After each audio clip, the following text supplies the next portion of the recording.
आज का नहीं है, पिछले 7 सालों में अगर आप देखें तो मॉब लिंचिंग के इंसिडेंट्स हुए। कानून ने जिस तरह उस पर अपना काम करना चाहिए अपना काम नहीं किया। फिर एक ही पार्टी के लोग एक खास अंदाज में टिप्पणियां करते हैं,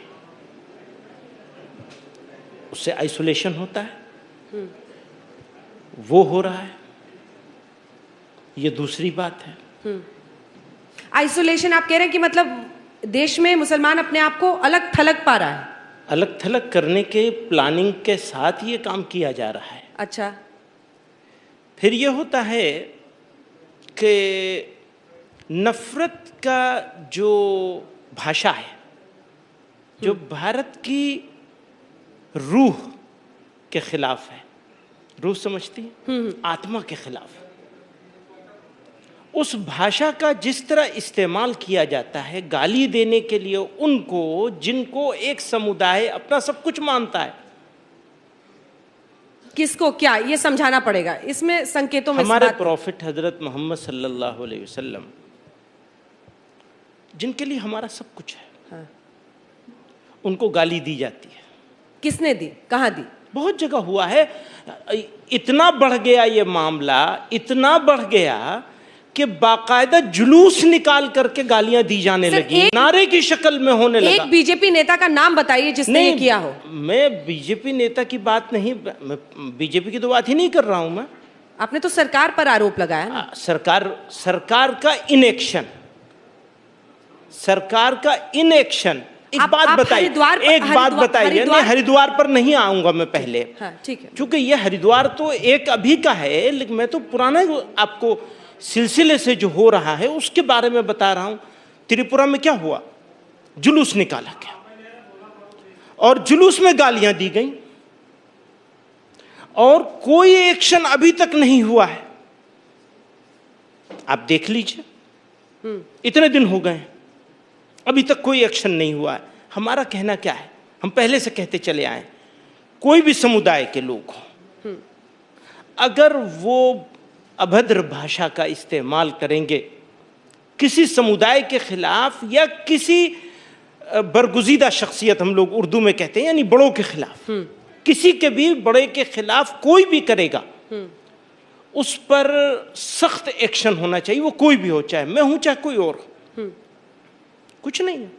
चलिए, अब मुझे ये बताइए कि आपने त्रिपुरा का जिक्र किया और आप हरिद्वार पर भी आपने गृह मंत्री को चिट्ठी लिखी, अमित शाह को जी को। बिल्कुल। हरिद्वार पर इनएक्शन क्यों है, वहां पर मुसलमानों के खिलाफ बोला गया है। त्रिपुरा वाले मामले पर तो मैं जाकर मिलकर उनको कहकर आया। क्या वादा किया उन्होंने? कमिटमेंट किया कि कल शाम तक हो जाएगा सब, आप निश्चिंत रहिए, मैं आपके मत का हूं। फिर जब बरेली में तौकीर रजा, मौलाना तौकीर रजा हिंदुओं के खिलाफ बोलते हैं, तब तो मदनी जी चुप रह जाते। नहीं, दो बातें हैं इसमें। नहीं, आपने चिट्ठी लिखी क्या गृह मंत्री को? सर, वही तो मैं कह रहा हूं, वही मैं बताना चाह रहा हूं आपसे। अगर आप कंपेयर करेंगे दोनों की भाषाओं को तो जमीन आसमान का फर्क है। उन्होंने किसी को बुरा नहीं कहा है, किसी को गाली नहीं दी है, किसी के बड़े को गाली नहीं दी है कि वो भी गाली देने लगते जवाब में। आप उसको देख लीजिए। नहीं, उन्होंने क्या कहा था? अगर आप मुझसे पूछेंगी तो मैं उनके बहुत सारे लफ्जों से असहमत हूं। उनके वर्ड्स, उनका स्टाइल, मैं उससे सहमत नहीं हूं। आप सॉफ्ट लग रहे हैं उन पे। नो, बिल्कुल सॉफ्ट नहीं हूं। आप कह रहे हैं कि मैं सहमत नहीं हूं। हाँ, पर एक गृह मंत्री को चिट्ठी इस पर भी लिख देते हैं, फिर हम मानते कि आप नफरत के खिलाफ हैं। नहीं, आप हिंदुओं के खिलाफ नफरत या मुस्लिमों के खिलाफ आप दोनों को एक बराबर नहीं कर सकती हैं, क्योंकि आप देखिए ना उनके अल्फाज क्या हैं। मैं उनको सपोर्ट नहीं कर रहा हूं। आप उनके अल्फाज, उन्होंने किसी और को कुछ कहा ही नहीं है, किसी को गाली नहीं दी है। मैं आपको सुनाती हूं क्या कहा उन्होंने जी। 20 लाख मुसलमानों, ध्यान से सुनिए, मुझे डर है मेरे हिंदू भाई कि अगर मेरा युवा कानून को अपने हाथ में ले लेगा तो तुम्हें भारत में छिपने की जगह नहीं मिलेगी। हाँ, मैं इससे बिल्कुल पूरी तरह सहमत हूँ, ये आपको पूरी हल्का तरह लग रहा सहमत है? हूँ मैं। और ये भाषा जो है बिल्कुल नामुनासिब है। इसी पे मदनी साहब मैं कह रही हूँ, अगर आपकी नियत नफरत के खिलाफ होती तो आप एक चिट्ठी से गृह मंत्री को इस पर भी लिख देते कि मौलाना तौकीर रजा के खिलाफ आप एक्शन लीजिए। बात वो जो बात आप कह रही हैं और जहाँ बिठा रही हैं वो मुनासिब नहीं है। एक आप बात कह सकती हैं कि भाई तुम्हारा क्या कहना है, तो मैं अपना मत दूंगा, ज़रूर दूंगा और दे रहा हूँ। और मैं ये कहता हूँ कि इस तरह के अल्फाज जो हैं वो इस देश में किसी कीमत पर गवारा नहीं किए जाने चाहिए, और इस पे जो धाराएं बनती हैं उसके खिलाफ एक्शन होना ही चाहिए, होना ही चाहिए। इसलिए कि गलत काम अगर कोई एक समुदाय या समुदाय के लोग, कुछ लोग करेंगे, बात सुन लीजिए, ये कुछ ही लोग हैं, ये भारत नहीं है। वो जो 80 बनाम 20 की बात हो रही है और उसको जिस कॉन्टेक्स्ट में देखा जा रहा है, मैं फिर कहता हूं कोई 80 इस देश का 80 से भी ज्यादा सहिष्णुता, टॉलरेंस, शराफत, दूसरे को बर्दाश्त करना, भाईचारगी, इसमें मेरा देश दुनिया के दूसरे हिस्सों से आगे है। आप इसको पड़ोस पे मत रखिए, ना पड़ोस जैसा इस देश को बनने देना है। लड़ाई ये है, ये लड़ाई नहीं है कि कौन समुदाय होगा कौन होगा। तो अगर मौलाना साहब ने भी कोई बात कही है, जैसा कि आप बता रही हैं, ये वर्ड्स मैंने अभी नहीं देखे थे, अभी आपसे सुने हैं, तो आप बता रही, मैंने उसको सही माना है और मैं उसको कंडेम भी करता हूँ। ये भी कहता हूँ गृह मंत्री को चिट्ठी को एक चिट्ठी लिखेंगे गृह मंत्री को। आप बिल्कुल आपके माध्यम से तो पहुंचाए रहे हैं बात, आप कहेंगे तो चिट्ठी भी भेज देंगे। हम मेरे कहने पे मेरी चिट्ठी को सुनता कौन है? अगर सुना होता उन्होंने तो मैं 100 चिट्ठियां और भेजता उन्हें। मुझे एनवायरनमेंट के बारे में भी बात करनी है, मुझे बेरोजगारी के बारे में भी बात करनी है, उसका तो मौका ही नहीं है किसी मुसलमान को इत्तेफाक से। बस इसी का मौका रह गया कि वो हेट स्पीचेस के खिलाफ या हेट क्राइम के खिलाफ बोले, या बस मुसलमान की बात करे। मुसलमान है तो मुसलमान की बात करे। पिछले महीने आपने जमीयते उलेमाए हिंद का एक कॉन्फ्रेंस किया था और बोला कि मौजूदा सरकार में नफरत, हेट क्राइम्स जिसको कहते हैं, नफरत वाला जो अपराध है वो बढ़ा है। ये उनका वर्किंग कमेटी थी जमीयतुल उलमा हिंद की, और वहां पर एक रेजोल्यूशन पास हुआ। हाँ। और उस रेजोल्यूशन में ये कहा गया है कि मुल्क में हेट क्राइम भी बढ़ गए हैं, और हेट क्राइम को काउंटर करने की जो जिम्मेदार एजेंसियां या जिम्मेदार लोग हैं उन्होंने आंखें मूंद ली हैं, आंख बंद करके बैठ गए। तो क्या ये सीधे सीधे मौजूदा सरकार के खिलाफ मुस्लिमों को वोट करने का आह्वान है? नो, फिर से पूछती हूँ। नो, वोट तो से कोई, इससे क्या मतलब? अगर कोई रियलिटी होगी, अच्छा आप इस रियलिटी को मान रही हैं या नहीं मान रही हैं कि एक्शन नहीं हो रहा है, पहले आप बताइए मुझे। नहीं, अभी तक जो कार्रवाई वहां होनी है, ना तौकीर रजा के खिलाफ हुई है, ना हरिद्वार में आयोजकों के खिलाफ हुई है। अगर दोनों जगह में नहीं हुआ। तौकीर रजा के किस्से को 3 दिन हुए हैं, 4 दिन हुए हैं, और उसके किस्से को महीना हो रहा है, तो वो अगर हो जाता तो इनकी हिम्मत ही नहीं होती कुछ करने की। आप समझिए, पर ये तो योगी मुल्क को सरकार कहां ले जा रहे हैं, मुल्क को कहां ले जा रहे हैं। 80% बनाम 20% की लड़ाई है, वो तो चुनाव में क्लैरिटी से बोल रहे हैं। क्या आप उस क्लैरिटी से बोलने को तैयार हैं? क्या यही कि आप जो ये हेट क्राइम या मौजूदा सरकार इनएक्शन में है, नहीं कर रही है कुछ, तो बीजेपी के खिलाफ मुसलमानों वोट दो? बिल्कुल भी नहीं। मैं तो कहता हूं मुसलमानों को जहां जो सही लगे उसके साथ जाना चाहिए। ये क्या बात है कि बीजेपी के खिलाफ जाएंगे? क्यों जाएंगे बीजेपी के खिलाफ? अच्छा, और बीजेपी को भी मुसलमानों को लेने में क्यों परहेज है? आप दोनों नाव में पैर रख रहे हैं सर, कैसे होगा? एक तरफ आप कह रहे हैं कि उनके वक्त में घृणात्मक और नफरत वाली ठीक करना है ना, घटनाएं हुई हैं, उनको ठीक करना है ना, खत्म थोड़ी करना है, ठीक करना है। हम उनको बता रहे हैं, सुझाव दे रहे हैं। अब आपका प्लेटफॉर्म जो इंडिया का सबसे बड़ा प्लेटफॉर्म है, उस पर बैठ करके भी उनको सुझाव दे रहे हैं कि भाई जो कमिटमेंट किया है उसको पूरा करें। बीजेपी के लिए वोट करो। नहीं, जो अगर मुसलमान को समझ में आता है तो उसको भी दे। ये क्योंकि बीजेपी तो कहती है कि हमने ट्रिपल तलाक जैसी कुरीति के खिलाफ इस देश में कानून लाया, हम पर विश्वास करो। एक बात है मोटी सी, बिल्कुल सीधी सी बात है, मुसलमान को कभी भी किसी एक पार्टी को हर हाल में हराने के लिए वोट नहीं देना चाहिए, ये तहैया नहीं करना चाहिए। हाँ, मैं तो हमेशा कहता हूं इस बात को, आज और जोर से कह रहा हूं, अब आपके सामने बैठ के कह रहा हूं कि हम एक पार्टी को हर हाल में हराएंगे। ये क्या बात है? ये अलग बात है। पर वोट बटेगा तो बीजेपी को फायदा होगा, तब तो आप बीजेपी का ही काम कर रहे हैं। हाँ, ये भी आप कह सकती हैं आराम से। मेरे दोस्त लोग यही बात कहते हैं कि तुम तो बीजेपी के सपोर्ट लो। मैं बीजेपी की सपोर्ट की बात नहीं कर रहा हूं, मैं एक मोटी सी बात कह रहा हूं। क्या है वो कोई मोटी बात? भी एक सोसाइटी का एक बड़ा बड़ा पार्ट, मुसलमान इस मुल्क की सोसाइटी का एक अच्छा खासा पार्ट है, वो ये नियत कर ले कि इस पार्टी को हर हाल में हराना है, तो स्ट्रेटेजिकली ये गलत मूव है। क्यों? क्योंकि जिसको ये तय कर लेंगे उसको हराना है, तो उसको तो हमारी जरूरत वैसे ही नहीं रह गई। हाँ। और जिसको जिताना है उसको भी हमारी जरूरत नहीं रह गई। तो ये तो बिल्कुल गलत मूव है। कहीं आप ओवैसी जी के लिए तो नहीं बैटिंग कर नहीं, रहे मैं हैं? सबकी बात कर रहा हूं। मैं तो ओवैसी जी का, बैटिंग किसके लिए कर रहे हैं? भाई सर, ये ओवैसी जी बताइए। के लिए भी, अगर ओवैसी जी ने कहीं कोई अच्छा कैंडिडेट किया है, अच्छा परफॉर्म कर रहे हैं, तो उनको भी वोट दिया जा सकता है। वो एक अच्छे वक्ता भी हैं, अच्छे लीडर भी हैं, अच्छे लॉयर भी हैं, बैरिस्टर हैं। ये अलग बात है कि उनकी बहुत सारी बातों से और उनके बहुत सारे तरीकों से असहमति है, लेकिन हम ये भी जानते हैं कि पाकिस्तान की सरजमीन पर जाकर ऐसे ही किसी चैनल पर उन्होंने भारत के लिए जितनी शानदार बातें कहीं, वो भी तारीफ किए जाने के काबिल है। तो उनको मैं उन्हीं की जगह पे रखता हूं। देखिए सर, कुछ समझाइए। एक सेकंड, थोड़ा सा समझाइए। अब आपने बड़ा कंफ्यूज कर दिया लोगों को। एक सेकंड। बीजेपी सरकार में है, सरकार जो नफरत फैलाई जा रही है, देशद्रोह किया जा रहा है, सरकार उस देशद्रोह को राष्ट्रहित में, राष्ट्रहित के खिलाफ काम करने वालों के लिए कोई कार्रवाई करने को तैयार नहीं है। मैं इसका विरोध करूंगा, लेकिन मैं टोटल विरोध कैसे कर सकता हूं? कोई अच्छा काम भी कर सकता है। यही मेरा ओवैसी योगी साहब जी के अच्छा बारे काम में भी कर रहे हैं। ऑफ कोर्स, सारे काम गलत कैसे हो सकते हैं? योगी जी की भी वकालत कर रहे हैं, ओवैसी जी की भी कर रहे हैं एक हद तक। एक मुश्किल ये है, आप लोगों ने, सॉरी मतलब आपसे मुराद आप नहीं है ना, आपका चैनल है, लोगों ने आज के जमाने में ऐसा कर लिया है कि या तो टोटल विरोधी होंगे या टोटल सपोर्टर होंगे। सरेंडर कर दो, पार्टी में आ जाओ, ओवैसी साहब की पार्टी में चले जाओ, बस उनके प्रवक्ता बन जाओ।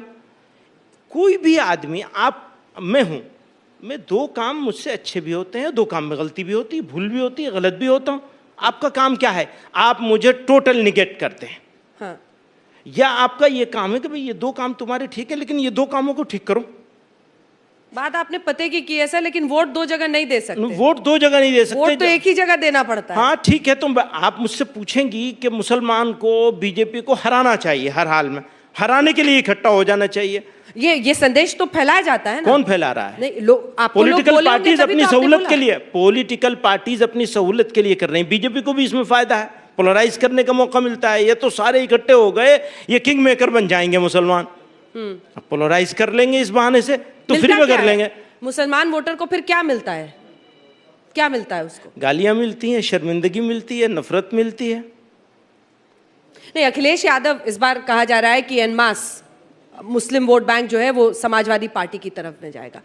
जिन्ना का नाम लेने का फायदा मिलेगा? और क्यों मानते हैं कि देश का मुसलमान जिन्ना परस्त है? अगर मुसलमान का, भारत में बसने वाला मुसलमान, अंजना जी, भारत में रहने वाला मुसलमान बाई चांस इंडियन नहीं है। भारत में रहने वाला मुसलमान बाई चॉइस इंडियन है। जिन्ना को तो सन 47 में, उससे पहले सन 46 में, सन 42 में रिजेक्ट किया इंडियन मुस्लिम्स ने। इंडियन मुस्लिम्स की मेजोरिटी ने रिजेक्ट किया है। ये तो आप समझा रहे हैं, पर जिन्ना का नाम अखिलेश जी ने क्यों लिया? कुछ तो सोच रही होगी। ये तो वही बताएंगे, कुछ तो सोच रही ये होगी तो वही बताएंगे कि अडवाणी जी ने क्यों लिया था, जसवंत सिंह ने क्यों लिया था और इन्होंने क्यों लिया, ये वही बताएंगे। आपको क्या लगता है किस नियत से लिया?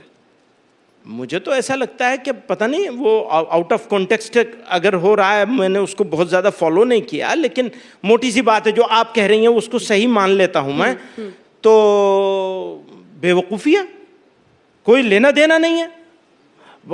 जिन्ना साहब में भी कुछ अच्छाइयां भी होंगी, लेकिन हमारे लिए तो बेकार है ना। वो तो कुल्हाड़ी मार के चले गए, तो उनसे हमारा क्या लेना देना है? अच्छा, योगी सरकार, अच्छा, और वो अखिलेश यादव एक इंडिपेंडेंट पॉलिटिकल पार्टी के सीनियर लीडर हैं। हो सकता है उनको कोई बात उनकी अच्छी लग रही हो, वो करें। उससे मुसलमान को क्यों जोड़ा जा रहा है? मुझे इस पे भी एतराज है, आपत्ति है। मुसलमान से क्यों जोड़ रहे हैं कि मुसलमान का वो करने के लिए लिया जा रहा है? बहुत से लोगों की तारीफ कर सकते हैं, आजकल लोग गोडसे साहब की तारीफ कर रहे हैं। मैंने साहब जानबूझ के लगाया क्योंकि मैं सबके साथ साहब लगाता हूँ, उसमें लोग वही मैं नाराज सोच रही थी, आपने गोडसे साहब कह दिया। हाँ, जो सबके साथ लगाता हूँ, मोदी साहब हैं, गोडसे साहब हैं, जिन्ना साहब हैं, मैं क्या कहूँ, लोग खफा भी होते हैं इस बात पर। हत्यारे को हत्यारा कहने में डर हाँ, लगता नहीं है? कोई डर नहीं है, कोई डर नहीं, लेकिन लोग नाम ले रहे हैं ना, उनका नाम ले रहे हैं ना, और खूब गर्व के साथ नाम लिया जा रहा है। तो इसके ऊपर तो कभी सब्जेक्ट नहीं बना, लेकिन चूंकि अखिलेश यादव बड़े आदमी हैं तो बहरहाल सब्जेक्ट बनना ही था, डिबेट भी होनी थी, और वो हमारे ऊपर आ जाती है सारी, सब लोड फिर करके हमारे कंधे पे आ जाती है। मुसलमानों की आसान है, कमजोर कंधा है बेचारे का, कहाँ जाएगा, किसके सामने रोएगा, कहाँ जाएगा, किसके सामने रोएगा, कौन सुनेगा? वो खिलौना बनने के लिए अगर कोई तैयार हो तो क्या किया जाए? सुनेगा कौन मेरी चाकदामानी का अफसाना? यहाँ तो ऐसे ही हो गया, कौन सुनेगा? फिर से कहिएगा, क्या कहा आपने? सुनेगा कौन मेरी चाकदामानी का अफसाना, मेरे फटे हुए दामन को कौन देखेगा? यहाँ सब अपने अपने तो फटा हुआ दामन क्यों रह गया आजादी के इतने साल बाद भी मुसलमानों का? देखिए, मुसलमान पॉलिटिकली तो जैसे मैंने कहा, वो किसी इन ब्लॉक किसी एक पार्टी को हराने के लिए नहीं जाना चाहिए, उसे भले जिताने के लिए जाए, हराने के लिए नहीं जाना चाहिए। ये नियत नहीं होनी चाहिए कि इनको हर हाल में हराना है, नो, जिताने के लिए हम आएंगे, किसी के साथ भी आ सकते हैं। तो ये तो एक पॉलिटिकल बात है, लेकिन इस मुल्क में जितना क्रीमी लेयर था इंडिया का, सन 47 में वो इंडियन मुस्लिम्स को छोड़कर, इंडियन मुस्लिम्स का जो क्रीमी लेयर था वो इंडियन मुस्लिम्स को छोड़कर पाकिस्तान चला गया था।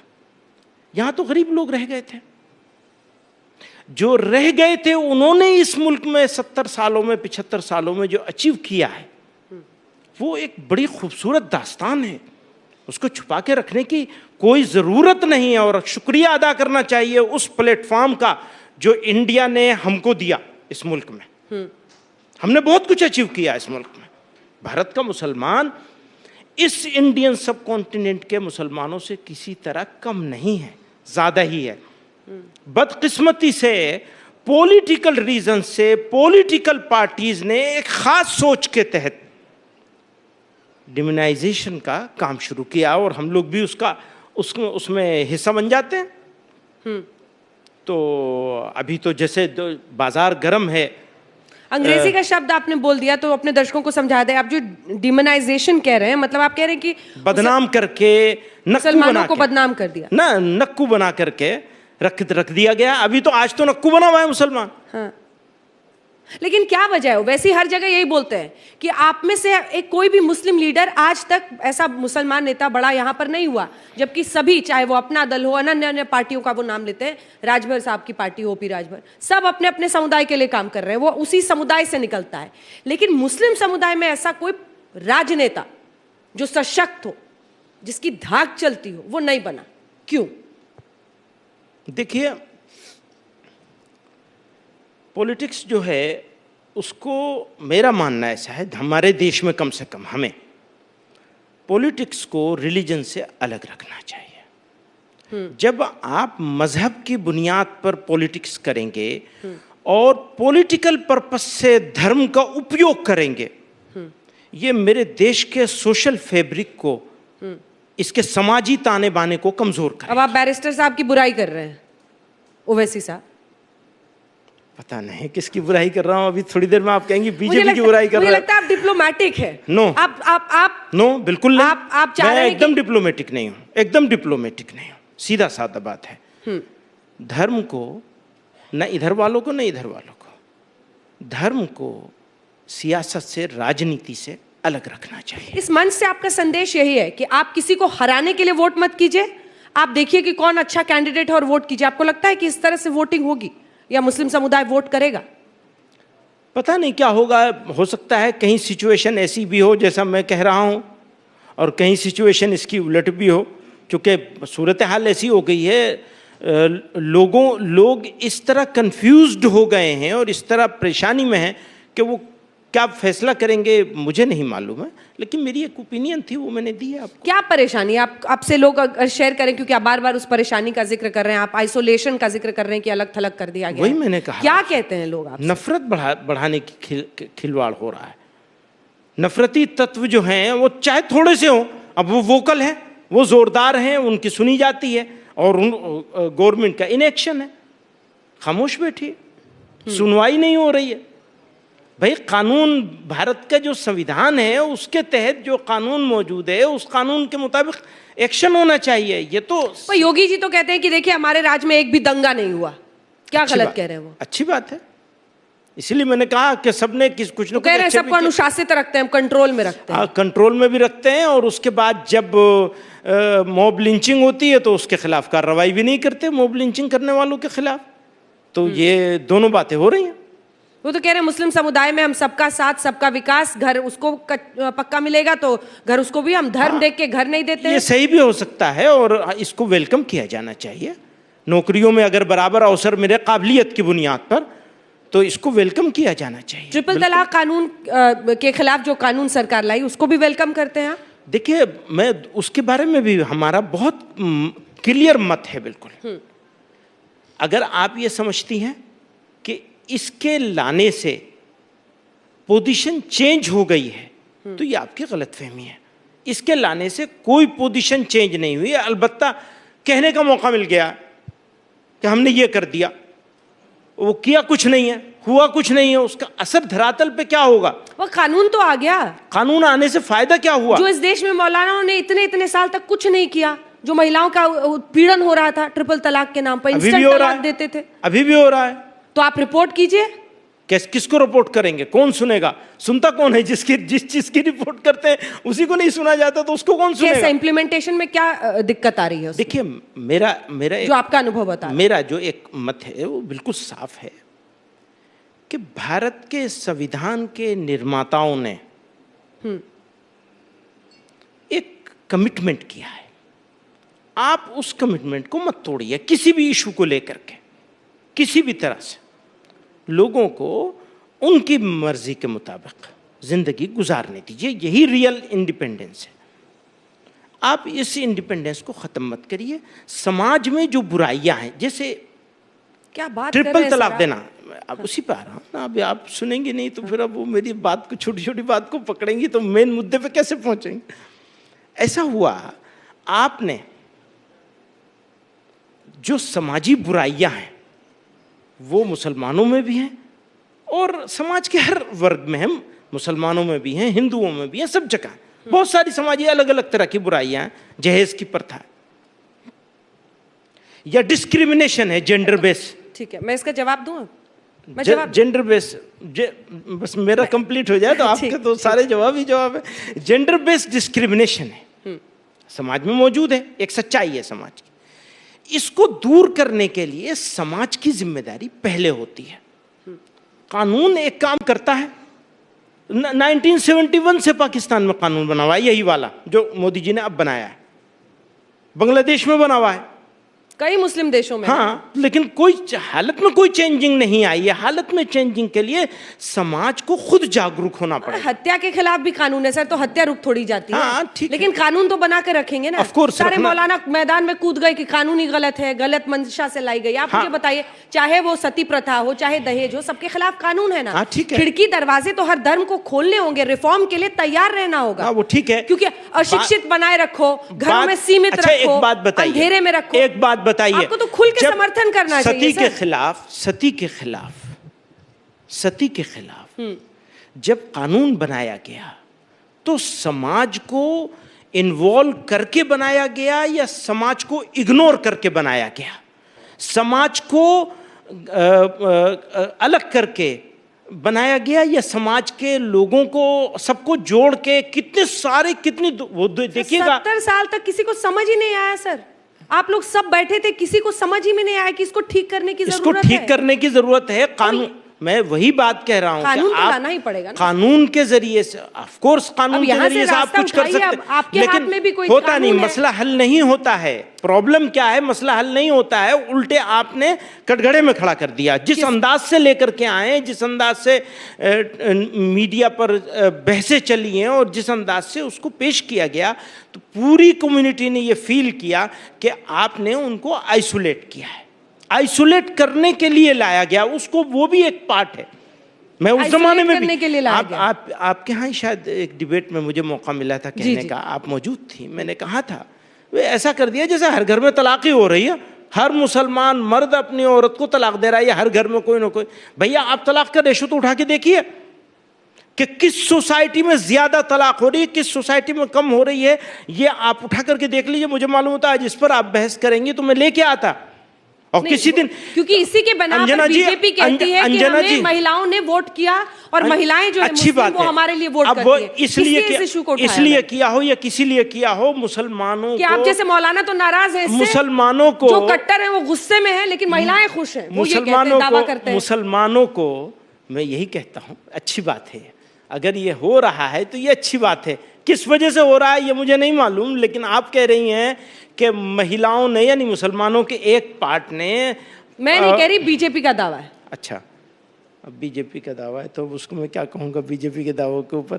लेकिन ये अच्छी बात है कि भाई चलो कुछ तो दे रहे हैं, ये मान लिया उन्होंने कि कुछ दे रहे हैं। वरना वो तो ये कहते हैं, उन्होंने हेमंत बिस्व शर्मा ने कहा कि मियाँ के वोट हमको नहीं चाहिए, मियाँ का वोट नहीं चाहिए हमको, घर जाओ अपने।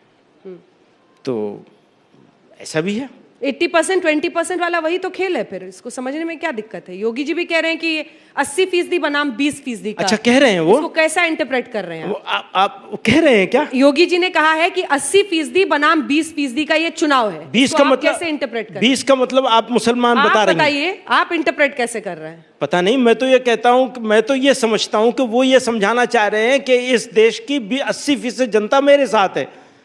और अगर वो ये नहीं कह रहे हैं और जो आप कह रही हैं वो मतलब है, तो ये तो मतलब इससे ज्यादा निंदा करने की कोई बात हो ही नहीं सकती है।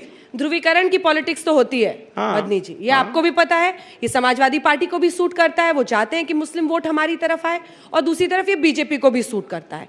इसमें रोड मैप क्या है? अंतिम के 2-3 सवालों की तरफ हम बढ़ रहे हैं। इसमें देश का जो मुस्लिम है वो अपने आप को सिटीजन बनकर इस देश में जिए, या मुस्लिम और हिंदू समझ कर? मैंने कहा कि राजनीति में फैसले राजनीतिक लोगों को भी और पब्लिक को भी धर्म से अलग करके करने चाहिए। राजनीतिक हिसाब से फैसले करने चाहिए, धार्मिक हिसाब से फैसले नहीं करने चाहिए। धर्म धर्म की तरह है, धर्म की जगह पर है, और जब धर्म को राजनीति से मिलाया जाएगा तो वो अधर्म हो जाएगा। आप लोग डराते रहेंगे ऐसे कि देखो हेट क्राइम हो रहा है, देखो तुम्हें आइसोलेट किया जा रहा है, तो फिर तो हम डरा रहे हैं। ये आप ही कह रहे हैं कि हेट क्राइम बढ़ गया है, आपको नहीं मालूम हो गया है, आपको आइसोलेट हो गया। नहीं, मैं तो पूछ रही हूँ जो संदेश आप लोग देते हैं। अंजना जी आवाज नहीं उठाएं। जमीयत उलेमाए हिंद की बात लोग सुनेंगे ना, तो आप क्या संदेश देते हैं? अंजना जी, अगर मैं अपनी सरकार से और अपने देश के साथियों से, अपने भाइयों से ये कहूँ कि सिचुएशन को वहाँ ले जाया जा रहा है, तो ये डराना हो गया। अगर ये डराना हो गया तो मैं क्या करूँ? मुझे बताइए, मुझे बताइए। मैं इस देश का नागरिक हूँ और मुझे भारतीय होने पर और अपनी राष्ट्रीयता पर गर्व है। मैंने चूज़ किया इंडिया को, मैं क्या करूँ? मुझे बताइए। अगर ये डराना है तो फिर मेरा करने का काम क्या रह जाता है? मेरे रसूल को गाली दी जा रही है और जुलूस निकाल के दी जा रही है, मुझे क्या करना चाहिए? मैं भी गाली देने लगूँ? ये एक ऑप्शन है। दूसरा ऑप्शन है कि पब्लिक को इकट्ठा करूं और जोर जोर से चिल्ला करके कहूं कि देखो ये बर्दाश्त नहीं होगा, बिल्कुल मंजूर नहीं है, ये बुरा है। या ये है कि मैं कम से कम एक लेटर भेजूं और लोगों से कहूं अपना यहाँ रेजोल्यूशन पास करूं, ये तो मिनिमम है। अगर मैं पब्लिक इकट्ठी करके भी कहता हूं और ये कहता हूं कि मुझे आओ मार लो, चलो तुम्हारी तमन्ना पूरी हो जाए मेरे मारने से, तो मेरी देश की एकता और अखंडता के लिए मेरी जान चली जाए, मुझे परवाह नहीं है। अगर मैं ये कहूं तो इसमें क्या बुराई है? फेयर। लेकिन क्या आप तौकीर रजा के खिलाफ भी रेजोल्यूशन? देखिए बात वहीं घूम कर फिर सुई अटकती है। वही मैं कह रहा हूं ना कि आपने जो सुनाया मुझे, वो मेरे लिए बिल्कुल वो है, और वो जैसा आप सुना रही हैं ऐसा है, तो मैं पूरे जोर से कहता हूं इसको बिल्कुल बर्दाश्त नहीं किया जाना चाहिए, उसके खिलाफ भी एक्शन होना चाहिए। एक्शन कौन लेगा? ना आप ना मैं। सवाल यही है ना कि देखिए तौकीर रजा टाइप के लोग जब इस तरह की बात करते हैं तो वहां पर भी उतनी तालियां बजती हैं, उतने ही माइंड्स को, ब्रेन्स को वो इन्फ्लुएंस कर रहे हैं। ये तो बड़ी गंभीर चिंता का विषय होना चाहिए सबके लिए। वो आप सिर्फ तौकीर रजा के मामले के ऊपर आप बात कर रही हैं ना, आपने तो नहीं, ऐसे अनेकों बयान पिछले दिनों के कई लोगों के हैं, अब इकट्ठा करके उनकी लिस्ट यहाँ नहीं है, लेकिन सवाल यही है कि नॉन पार्टिजन होकर इस पर बोलना होगा। हाँ, कि चाहे इधर हो उधर हो, दोनों में मैं मदनी साहब को एक चिट्ठी लिखनी चाहिए। मदनी जी एक चिट्ठी लिखिए। आतंकवाद की बात है तो हमारी ऑर्गेनाइजेशन ने पूरे इंडिया में पब्लिक को इकट्ठा करके बड़े बड़े यानी मिलियन लोगों के को लेकर के आतंकवाद का विरोध किया। आपको मालूम है आतंकवाद का विरोध पूरी दुनिया में अलग अलग जगहों पर हुआ है, लेकिन जैसा भारत में हुआ ऐसा कहीं नहीं हुआ कि मिलियन लोग सड़क पर आए हों। दिल्ली, हैदराबाद, बेंगलोर, कलकत्ता, मद्रास, कोई शहर बड़ा ऐसा नहीं था जो बचा हो, और मुसलमान थे वो आने वाले। ये हमने किया है। हमने टू नेशन थ्योरी को अपोज किया है। हमने भारत को अपना घर, हमारा घर था, है और रहेगा, और अपने घर की रक्षा करना भी हम जानते हैं। हमसे ज्यादा कौन जानेगा इस घर की रक्षा करना? हमने तो इस्लाम के नाम पर बनने वाली स्टेट को रिजेक्ट करके इंडिया को चूज किया है। वो इस्लाम के नाम लेकर के बना रहे थे। आप देखेंगे। नहीं, ठीक है, एक आखिरी सवाल, उसका एक छोटा सा जवाब दे दीजिए। ठीक। अपने आप को वोट बैंक बनने से मुस्लिम समुदाय कैसे बचा सकता है, बच सकता है? मैंने कहा ना, सबके साथ रहना चाहिए। आपने कहा औरतें जा रही हैं उनके साथ, बहुत अच्छी बात है, मोस्ट वेलकम, बढ़िया है। और क्या तरीका होगा? सबके साथ होना चाहिए। जहां जो सही हो, जो सही लगे उसके साथ जाना चाहिए, और किसी एक पार्टी के साथ दुश्मनी का कोई मतलब नहीं बनता है, कोई मतलब नहीं बनता है। बहुत बहुत धन्यवाद आपका। शुक्रिया। मौलाना महमूद मदनी जी हमारे साथ थे, जिनका ये कहना है कि किसी भी एक पार्टी से मुस्लिम समुदाय को दुश्मनी नहीं करनी चाहिए, और ये एक तरीका हो सकता है वोट बैंक की एक मकड़जाल में फंसने से बचने का। आप देखते रहिए आज तक।